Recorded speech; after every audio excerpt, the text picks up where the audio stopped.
Hello everyone, this is Ayushi and I am back with Psychology Lecture Series for Class 12.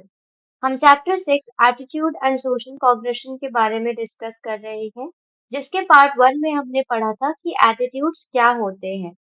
इसके second part में हम ये पढ़ेंगे कि एटीट्यूड कैसे बनते हैं, यानी कि हमारे नजरिए कैसे बनते हैं और कैसे बदल सकते हैं। तो फर्स्ट ऑफ ऑल हम ये जान लेते हैं कि हमारे नजरिए किन तरीकों से बनते हैं। सबसे पहले लर्निंग एटीट्यूड्स बाय एसोसिएशंस, यानी कि किसी और चीज से जोड़कर हमारा किसी चीज के लिए नजरिया बनता है।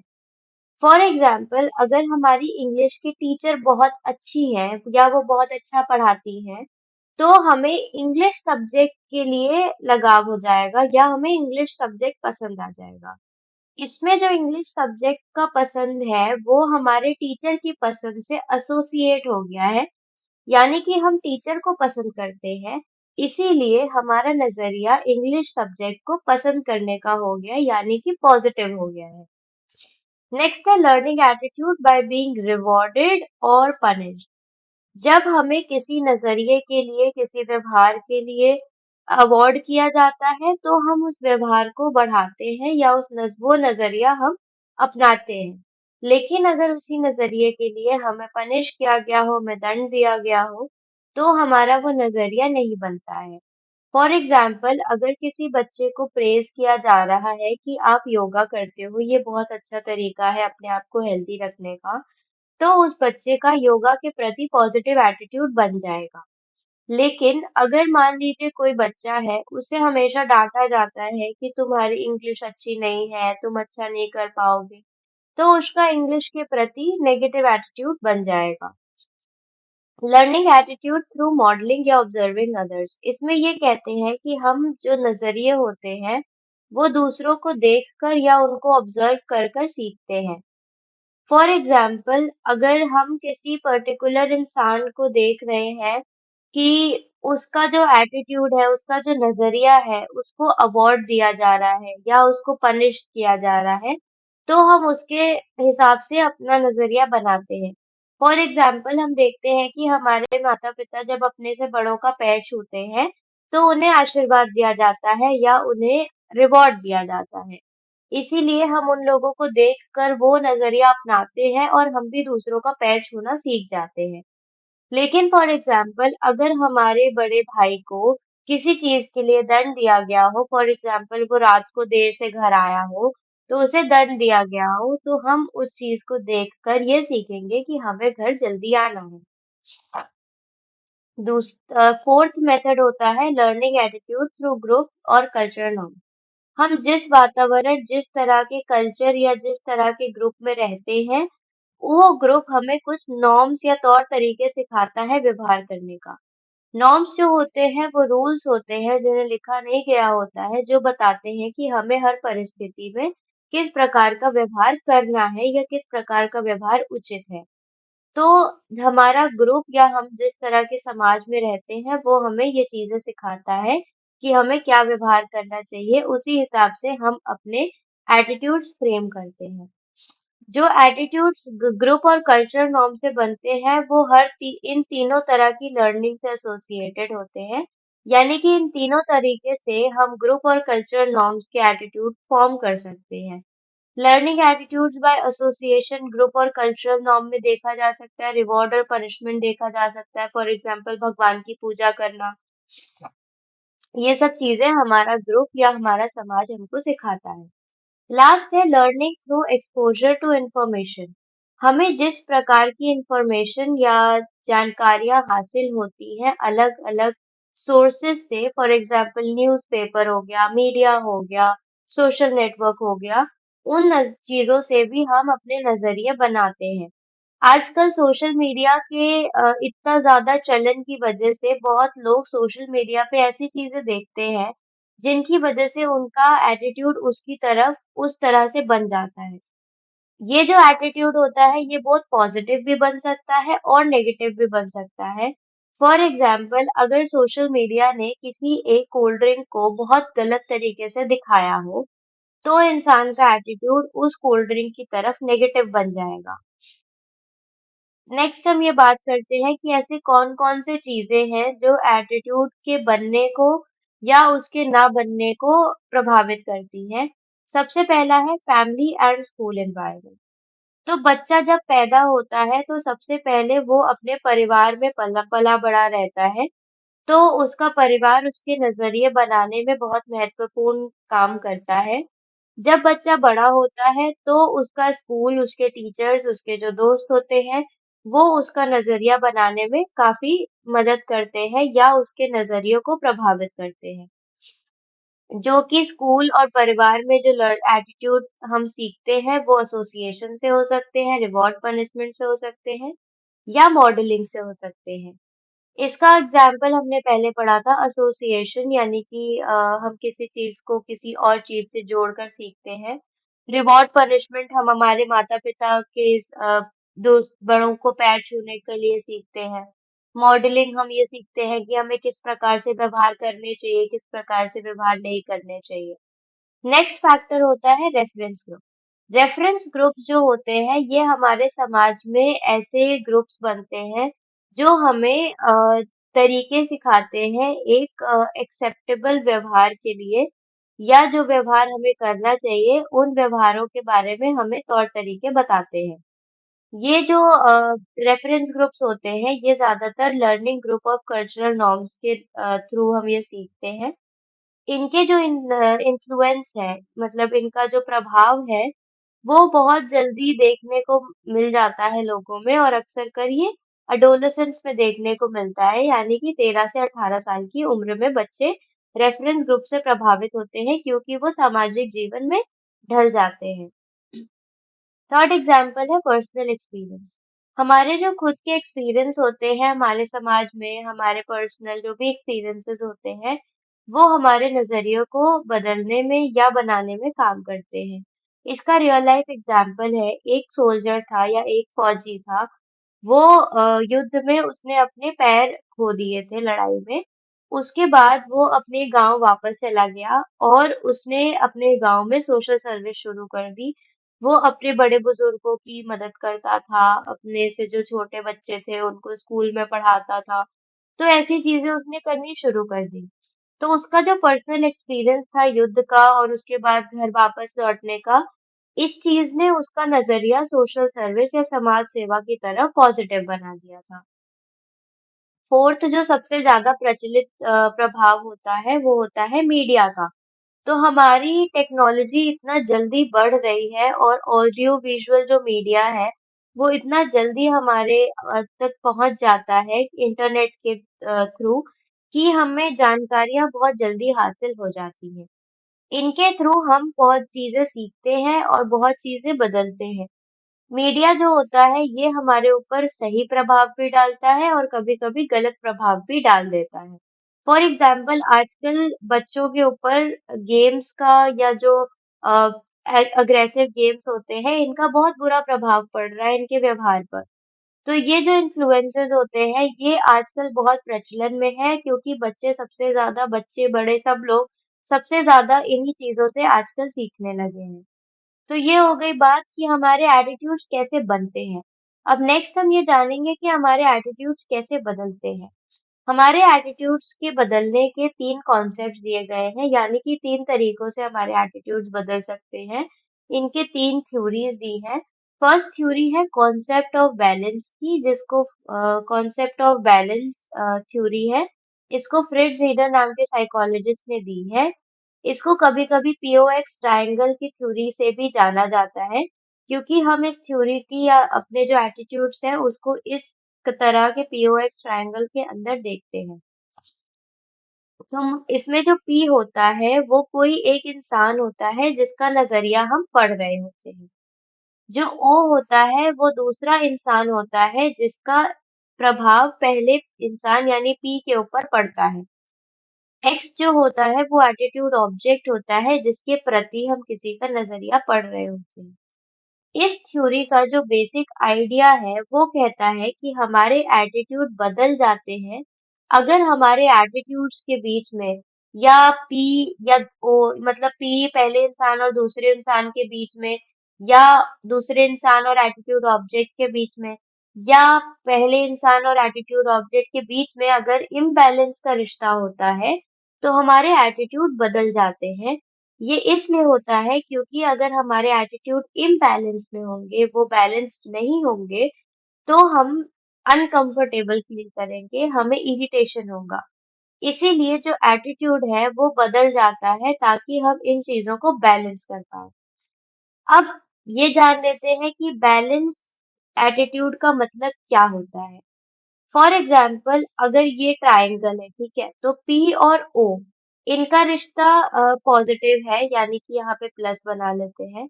ओ और एक्स का रिश्ता भी पॉजिटिव है और पी और एक्स का भी रिश्ता पॉजिटिव है। तब ये जो होगा ये स्टेट ऑफ बैलेंस होगा, मतलब हमारा जो नजरिया है वो बैलेंस होगा, यानी all three sides are positive. अब ये हो गया केस वन। दूसरा केस तब होगा जब हम ये देखेंगे कि इसमें दो साइड नेगेटिव है और एक साइड पॉजिटिव है। यानी कि कह लीजिए ये साइड नेगेटिव है, पीओ का एटीट्यूड नेगेटिव है, ओएक्स का नेगेटिव रिलेशन नेगेटिव है, लेकिन जो पी एक्स है इनका रिलेशन पॉजिटिव है।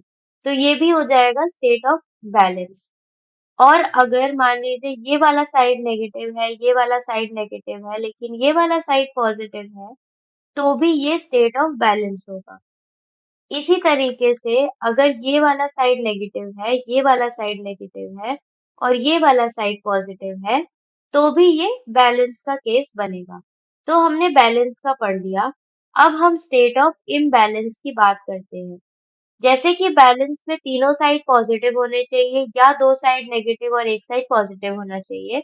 उसी तरीके से अगर इस ट्रायंगल के तीनों साइड नेगेटिव होंगे, तो ये स्टेट ऑफ इम्बैलेंस होगा, मतलब पीओ का रिश्ता, ओ एक्स का रिश्ता और पी एक्स का रिश्ता नेगेटिव होगा, तो ये इम्बैलेंस होगा।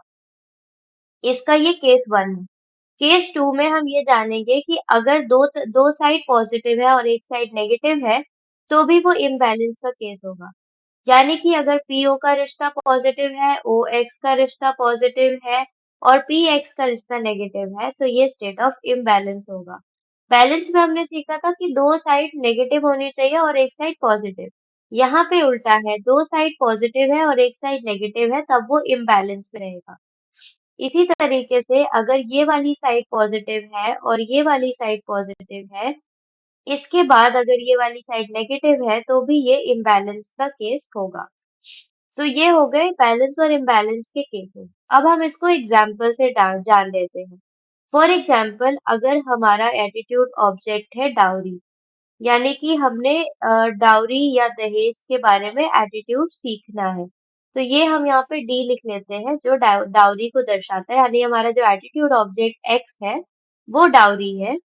जो वाई है वो एक इंसान है जो जिसका एटीट्यूड डाउरी की तरफ पॉजिटिव है, यानी कि वो सोचता है कि दहेज जो होता है वो एक सही तरीका होता है हमारे रीति रिवाज का। तो यानी पी एक्स का रिश्ता पॉजिटिव हो जाएगा क्योंकि ये डाउरी को सही समझता है। और जो ओ है दूसरा इंसान, वो समझता है कि दहेज गलत प्रथा है, इसीलिए ओ एक्स का रिश्ता यहाँ पे नेगेटिव हो जाएगा। लेकिन जो पी है वो अपने बेटे की शादी ओ की बेटी के साथ कराना चाहता है, इसीलिए इन दोनों का जो पहले रिश्ता है वो पॉजिटिव रहेगा। अब यहाँ पे हम ये देख ले रहे हैं कि एक साइड नेगेटिव है और दो साइड पॉजिटिव है।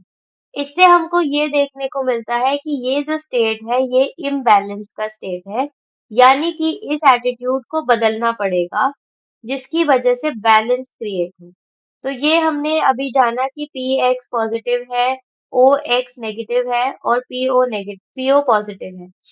तो अब ये जो स्टेट ऑफ इम्बैलेंस है ये बदलना पड़ेगा क्योंकि दो साइड पॉजिटिव है और एक साइड नेगेटिव है। तो इसमें तीन केस हो सकते हैं जिसमें एटीट्यूड बदल सकता है ताकि बैलेंस आ जाए। तो जो केसेस ऑफ चेंज है वो ये हो सकते हैं, ठीक है। तो इसमें हो सकता है कि या तो पी जो है, यानी कि ये जो एक पहला इंसान है जिसका एटीट्यूड डाउरी की तरफ पॉजिटिव था, ये अपना एटीट्यूड दहेज की तरफ खराब कर ले, यानी कि ये समझ ले कि दहेज गलत प्रथा है। ओ का एटीट्यूड दहेज की तरफ पहले से गलत था और पी का एटीट्यूड ओ की तरफ सही पॉजिटिव था क्योंकि ये अपने बच्चों की शादी कराना चाहते थे। तो अब ये स्टेट हो गया बैलेंस का। पी को भी डाउरी नहीं पसंद है, ओ को भी डाउरी नहीं पसंद है, लेकिन पी और ओ एक दूसरे से शादी कराना चाहते हैं। तो यहाँ पे इम्बैलेंस नहीं होगा। अब दूसरा जो केस हो सकता है वो हो सकता है कि जो ओ है यानी कि ये वाला इंसान है दूसरा वाला, ये दहेज की तरफ अपना जो नजरिया है वो पॉजिटिव कर ले, यानी ये समझ ले कि दहेज सही प्रथा है। पी का नजरिया पहले पॉजिटिव ही था और ओ का भी पी ओ का रिश्ता पॉजिटिव था क्योंकि एक दूसरे से शादी कराना चाहते थे। तो ये तीनों जब पॉजिटिव हो गए तो हमारा बैलेंस स्टेट आ गया। हम ये बैलेंस इसलिए करते हैं कि जैसे पहले था कि पी का एटीट्यूड एक डाउरी की तरफ सही था, ओ का एटीट्यूड गलत था। तो अब जब ये दोनों शादी कराने जाते तो इन दोनों के बीच में कॉन्फ्लिक्ट्स आते क्योंकि एक को दहेज पसंद है, एक को दहेज नहीं पसंद है। तो जब ये अपने बेटे की शादी इससे कराता तो इन दोनों के बीच में कॉन्फ्लिक्ट्स आते जो इम्बैलेंस क्रिएट करता। इसीलिए नजरिया बदलना जरूरी हो गया। अब ये हमने जान लिया सेकंड केस। अब जो थर्ड केस है, अब इसमें जान लेते हैं कि ओ जो है वो पी को ही पसंद करना बंद कर दे। यानी पी और एक्स यानी पी को डाउरी पसंद थी, इसका पॉजिटिव नजरिया था। ओ को डाउरी नहीं पसंद थी, इसलिए इसका नेगेटिव नजरिया था। अब ओ जो है वो पी को ही नहीं पसंद करने लगा, तो इसका नजरिया पी की तरफ नेगेटिव हो जाएगा। तो ये लोग अब यहाँ पे स्टेट ऑफ बैलेंस आ गया क्योंकि दो साइड नेगेटिव है और एक साइड पॉजिटिव हो गई। अब इसमें क्या होगा कि जो ओ है दूसरा इंसान उसको दहेज नहीं पसंद है, पी को दहेज पसंद है। तो ये जो ओ है ये कहेगा कि मैं पी को ही नहीं पसंद करूंगा, मैं अपनी बेटी की शादी इसके बेटे से नहीं कराऊंगा क्योंकि मुझे दहेज पसंद नहीं है। तो यहाँ पे कॉन्फ्लिक्ट रिजॉल्व हो गया।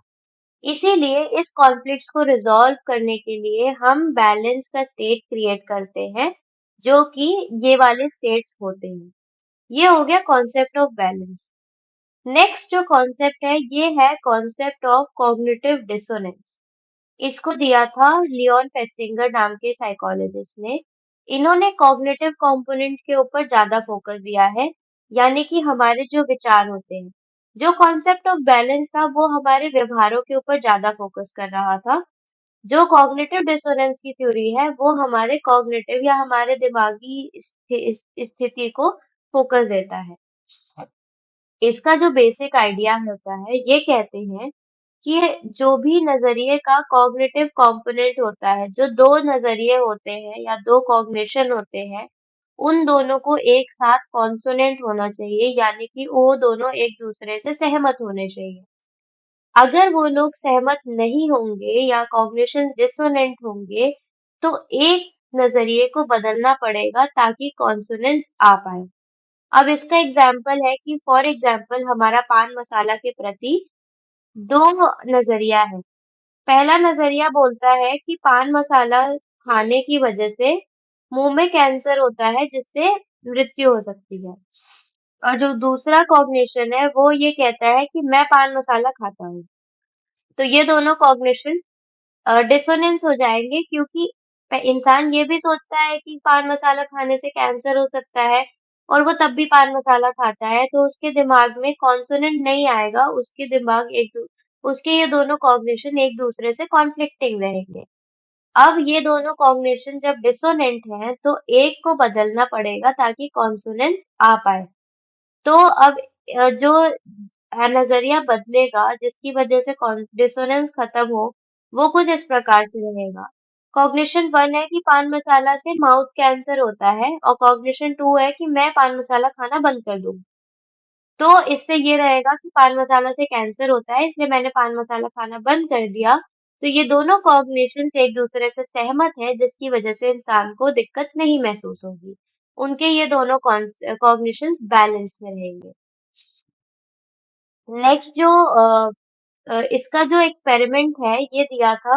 एक्सपेरिमेंट का नाम है टेलिंग अ लाई फॉर $20, यानी कि $20 के लिए झूठ बोलना। ये फेस्टिंगर और कार्ल स्मिथ नाम के साइकोलॉजिस्ट ने दिया था। इस एक्सपेरिमेंट में क्या हुआ था कि इन साइकोलॉजिस्ट ने कुछ लोगों से जिन्होंने एक बोरिंग एक्सपेरिमेंट में पार्टिसिपेट किया था, उनको दो ग्रुप में बांट दिया था। पहले उन दोनों ग्रुप को बोला था कि तुम दोनों बाकी जो बाहर लोग इंतजार कर रहे हैं उन लोग को बोलो कि ये जो एक्सपेरिमेंट था ये बहुत इंटरेस्टिंग था या इसमें बहुत मजा आया। तो इस झूठ को बोलने के लिए पहले ग्रुप को $1 दिया गया था और दूसरे ग्रुप को $20 दिया गया था। जब इन दोनों ने कुछ दिनों बाद अपने जो बाहर लोग वेट कर रहे थे इन लोग को जब बताया या इन लोग के साथ जो बातें की, उससे ये पता चला कि जो $1 का ग्रुप था उसने एक्सपेरिमेंट को ज्यादा इंटरेस्टिंग बताया एज कंपेयर टू $20 के ग्रुप को। ये इसलिए हुआ क्योंकि $1 का जो ग्रुप था उसने अपना नजरिया एक्सपेरिमेंट के लिए वाकई बदल लिया था। वो ये सोचने लगे थे एक्सपेरिमेंट वाकई में इंटरेस्टिंग था क्योंकि उनको कॉग्निटिव डिसोनेंस महसूस हो रहा था। अब इसके कॉग्निशंस देख लेते हैं। मान लीजिए कॉग्निशन फॉर $1 के ग्रुप का हम पहले देखते हैं। इनका जो पहले कॉग्निशन था एटीट्यूड चेंज के पहले, ये कहते थे कि एक्सपेरिमेंट बहुत बोरिंग था। मैंने बाहर इंतजार खड़े हुए बच्चों को ये बोला कि वो इंटरेस्टिंग था। मैंने $1 के लिए झूठ बोला। अब इसकी वजह से इन्हें डिसोनेंस इसलिए महसूस हो रहा था क्योंकि इन्होंने केवल $1 के लिए लोगों से झूठ बोल दिया। इसीलिए इन्होंने अपना नजरिया बदल लिया क्योंकि इनको डिसोनेंस महसूस हो रहा था। अब इनका जो चेंज कॉग्निशन था वो कुछ इस प्रकार रहेगा। इन्होंने बोला कि एक्सपेरिमेंट जो था वो वाकई में इंटरेस्टिंग था। इन्होंने ऐसा सोच लिया। एक्सपेरिमेंट इंटरेस्टिंग था इसीलिए इन्होंने बाहर इंतजार करते हुए बच्चों को बता दिया कि एक्सपेरिमेंट इंटरेस्टिंग था। इन्होंने केवल $1 के लिए झूठ नहीं बोला। अब ये जो है इसकी वजह से इनका कॉग्निटिव जो आइडिया है वो कॉन्सोनेंस में आ गया क्योंकि इन्होंने झूठ नहीं बोला। अब जो $20 का ग्रुप है उसका कॉग्निशन कुछ इस प्रकार रहेगा। इन्होंने बोला कि एक्सपेरिमेंट बहुत बोरिंग था। मैंने बाहर खड़े बच्चों को बोल दिया कि बहुत इंटरेस्टिंग था। मैंने झूठ इसलिए बोला क्योंकि मुझे $20 दिए गए थे। अब इनको कॉग्निटिव डिसोनेंस इसलिए नहीं आया क्योंकि इनको ज्यादा पैसे दिए गए थे यानी $20 दिए गए थे। इन्होंने कहा कि मैंने $20 के लिए झूठ बोल दिया। लेकिन ये जो जो ग्रुप था इन्होंने कहा कि $1 के लिए झूठ बोलना सही बात नहीं है इसीलिए इन्होंने अपने आइडियाज बदल लिए। ये एक्सपेरिमेंट हमको ये दिखाता है कि जब हमारे विचार एक दूसरे से सहमत नहीं होते हैं तब वो विचार बदल जाते हैं उनके बीच सहमति लाने के लिए, जिसकी वजह से हमें अनकंफर्टेबल महसूस ना हो। इसके बाद थर्ड कॉन्सेप्ट जो है वो है टू स्टेप कॉन्सेप्ट। इसको एसएम नाम के साइकोलॉजिस्ट ने दिया था जो कि एक इंडियन साइकोलॉजिस्ट है।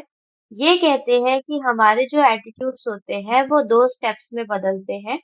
पहला स्टेप है सोर्स और दूसरा स्टेप है टारगेट। तो सोर्स होता है, सोर्स वो इंसान होता है जिसकी वजह से दूसरे लोगों पर प्रभाव होता है ताकि उनका एटीट्यूड बदल जाए। जो सोर्स होता है वो खुद को टारगेट के मतलब स्थान पे रखकर उनके नजरिए से सोचता है और उनके जैसा महसूस करता है। जो सोर्स होता है वो खुद में नजरिए का बदलाव दिखाता है जिसकी वजह से जो टारगेट होता है उनका नजरिया बदल जाता है।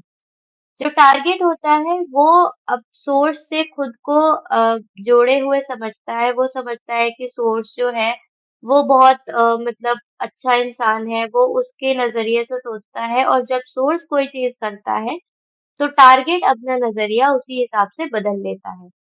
टारगेट वो इंसान होता है जिसका हमारा हमें नजरिया बदलना होता है। आइडेंटिफिकेशन का मतलब होता है कि जो टारगेट होता है वो सोर्स को पसंद करता है और उसको अपना आइडल मानता है। सोर्स का भी टारगेट के प्रति पॉजिटिव एटीट्यूड रहता है। अब क्या होता है कि सोर्स का जो बदला हुआ नजरिया है वो देखकर टारगेट अपना व्यवहार एटीट्यूड ऑब्जेक्ट की तरफ बदल लेता है। इस जो ये वाला व्यवहार चेंज होता है इसको हम इमिटेशन कहते हैं यानी दूसरों को देखकर सीखना। अब इसका एग्जाम्पल हो जाएगा, फॉर एग्जाम्पल अगर हमारा एटीट्यूड ऑब्जेक्ट है कोई सॉफ्टवेयर, तो एक एक्टर है जो सोर्स का काम करता है और एक लड़की है प्रीति जो एक्टर को बहुत ज्यादा अपना आइडल मानती है। वो एक्टर को बहुत पसंद करती है। तो एक्टर को प्रीति का नजरिया या और लोगों का नजरिया बदलना है। तो एक्टर जो है वो एडवर्टीजमेंट से बताएगा कि उसका एक सॉफ्ट ड्रिंक की तरफ नजरिया बदल गया है, यानी उसको बहुत नेगेटिव लगने लगा है, वो सॉफ्ट ड्रिंक अब उसको पसंद नहीं है। अब ये जब उसका एटीट्यूड बदला हुआ प्रीति देखेगी, तो उसका भी एटीट्यूड उस सॉफ्ट ड्रिंक की तरफ बदल जाएगा, क्योंकि वो उसको देखकर सीख रही है। तो ये हो गया टू स्टेप कॉन्सेप्ट। अब नेक्स्ट हम ये जानेंगे कि ऐसी कौन-कौन सी चीजें हैं जिसकी वजह से हमारा जो नजरिया परिवर्तन होता है उसमें प्रभाव आता है। तो सबसे फर्स्ट होता है कैरेक्टरिस्टिक्स ऑफ एग्जिस्टिंग एटीट्यूड, यानी कि जो हमारे पहले से नजरिए हैं उनकी वजह से प्रभावित होते हैं हमारे जो बदले हुए नजरिए। पहला होता है बैलेंस, यानी कि कोई एटीट्यूड पॉजिटिव है या नेगेटिव है, तो पॉजिटिव एटीट्यूड जो होते हैं वो ज्यादा आसानी से बदल जाते हैं। एक्सट्रीमनेस कहते हैं कि अगर कोई एटीट्यूड बहुत एक्सट्रीम है या बहुत ज्यादा हाई है, तो उनको बदलना ज्यादा डिफिकल्ट होता है एज कम्पेयर टू जो एटीट्यूड कम एक्सट्रीम होते हैं। फॉर एग्जाम्पल, अगर एक इंसान है, उसका औरतों के प्रति बहुत ही ज्यादा नेगेटिव एटीट्यूड है, यानी बहुत एक्सट्रीम नेगेटिव एटीट्यूड है, तो उसका नजरिया बदलने में दिक्कत होगी उस इंसान के कंपैरिजन में जिसका नजरिया रिलेटिवली कम नेगेटिव है।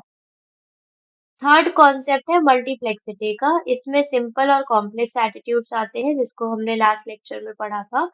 जो सिंपल एटीट्यूड्स होते हैं उनको बदलना आसान होता है। सेंट्रैलिटी का मतलब होता है कि एक एटीट्यूड एक बड़े एटीट्यूड के ग्रुप में कितना महत्वपूर्ण स्थान रखता है। तो जो सेंट्रल एटीट्यूड्स होते हैं उनको बदलना मुश्किल होता है, क्योंकि वो एटीट्यूड सिस्टम को अफेक्ट करते हैं। अब डायरेक्शन का मतलब होता है कि किस दिशा में एटीट्यूड बदल रहा होता है। इसमें दो तरह के होते हैं। पहले होता है कॉन्ग्रुएंट, इसका मतलब होता है एटीट्यूड जिस दिशा में थे उसी दिशा में बदल रहे होते हैं। फॉर एग्जाम्पल, अगर एक इंसान औरतों की ताकत को बहुत पॉजिटिव समझता है और उसने आगे जाके एक किताब पढ़ी औरतों की ताकत के ऊपर, तो उसका एटीट्यूड पॉजिटिव से और पॉजिटिव हो रहा है। तो ये जो कॉन्ग्रुएंट एटीट्यूड्स होते हैं इनको बदलना आसान होता है। इनकॉन्ग्रुएंट एटीट्यूड्स का मतलब होता है कि जब एटीट्यूड दूसरी या ऑपोजिट दिशा में बदल रहे होते हैं। फॉर एग्जाम्पल, अगर एक एटीट्यूड पॉजिटिव है तो उसका नेगेटिव दिशा में बदल जाता है। फॉर एग्जाम्पल, एक इंसान सोचता है कि औरतों का ताकतवर होना जरूरी है, लेकिन कोई उसको ये समझा देता है कि एक औरत अगर बहुत ताकतवर हो जाएगी तो उस वो मर्दों को प्रभावित करने लगेगी। तो ये उसका एटीट्यूड पॉजिटिव से नेगेटिव में बदल रहा है, यानी ऑपोजिट दिशा में। तो ये जो एटीट्यूड्स होते हैं इनको लाना मुश्किल होता है। ये हो गया फर्स्ट फैक्टर। नेक्स्ट फैक्टर होता है सोर्स कैरेक्टरिस्टिक्स। सोर्स हमने लास्ट स्लाइड में पढ़ा था कि सोर्स कौन होते हैं, यानी कि जो लोग एटीट्यूड में परिवर्तन लाते हैं। तो सोर्स के दो फीचर्स होते हैं जो चेंज को प्रभावित करते हैं।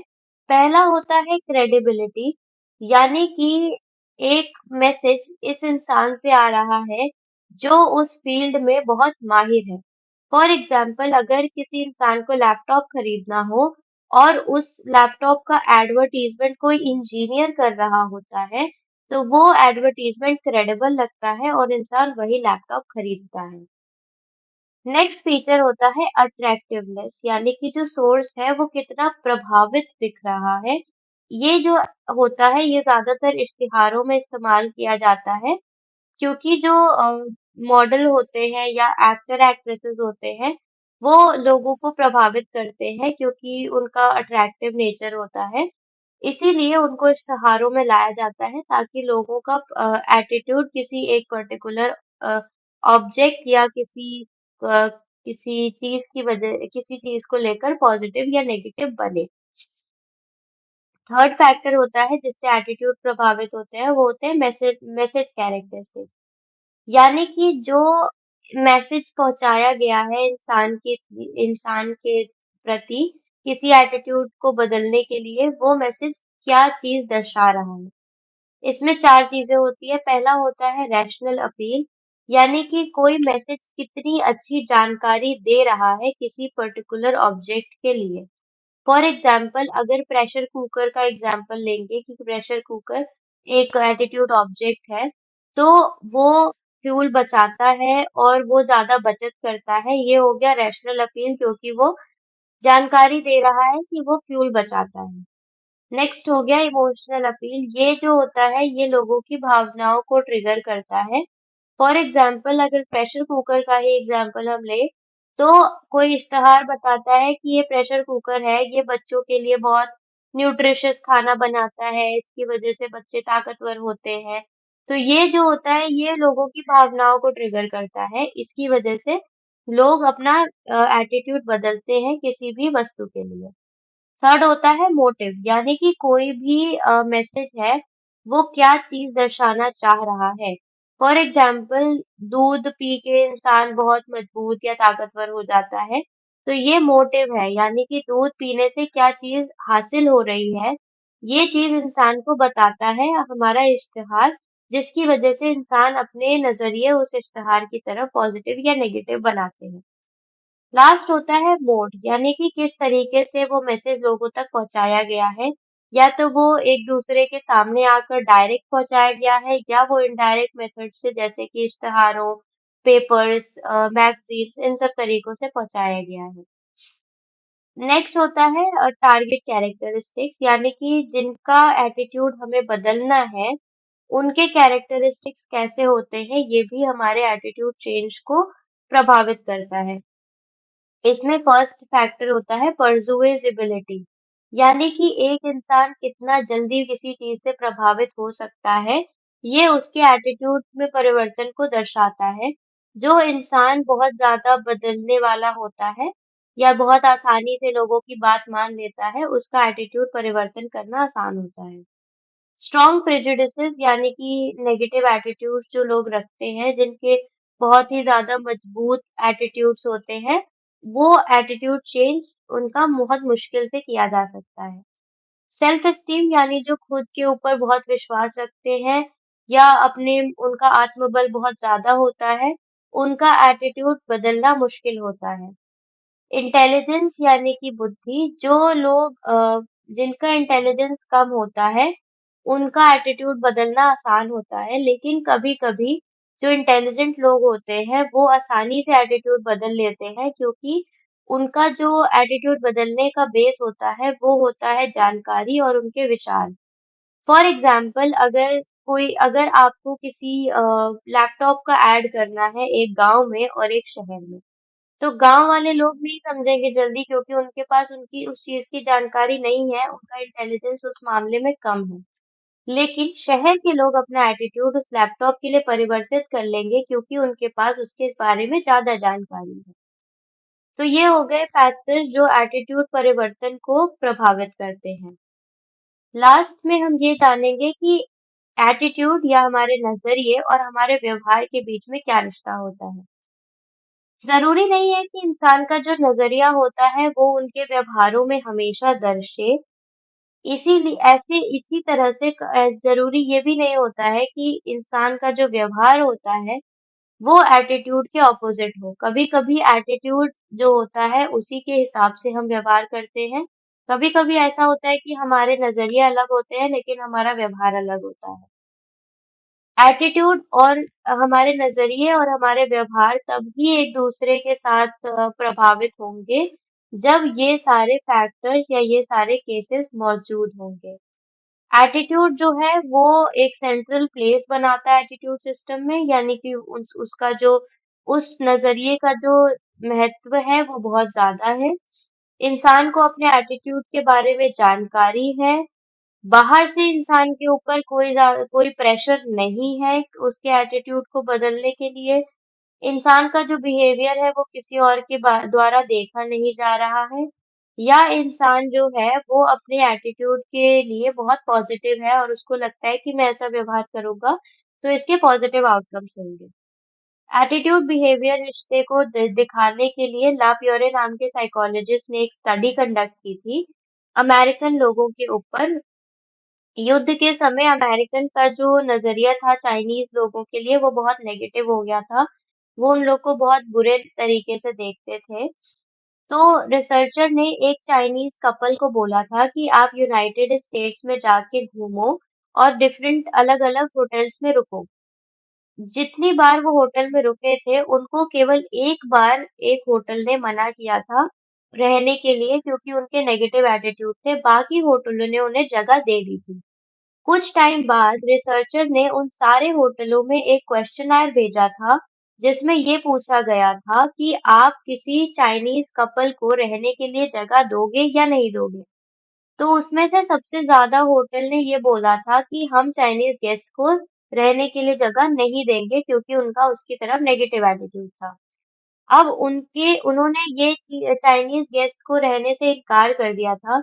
ये चीज़ दर्शाता है कि उनका चाइनीज़ लोगों की तरफ नेगेटिव एटीट्यूड था। लेकिन हमने पहले ये देखा था कि जब चाइनीज़ कपल वास्तव में वहाँ गए थे, तो उनको हर होटल ने रहने के लिए जगह दी थी, केवल एक बार उन्हें मना किया गया था। ये चीज़ उनके व्यवहार जो हैं चाइनीज़ की तरफ वो पॉज़िटिव थे और उनके जो नज़रिए थे वो चाइनीज़ की तरफ नेगेटिव थे। इससे हमें ये पता चलता है कि ज़रूरी नहीं है कि हम हमेशा अपने नज़रिए के की तरह व्यवहार करें।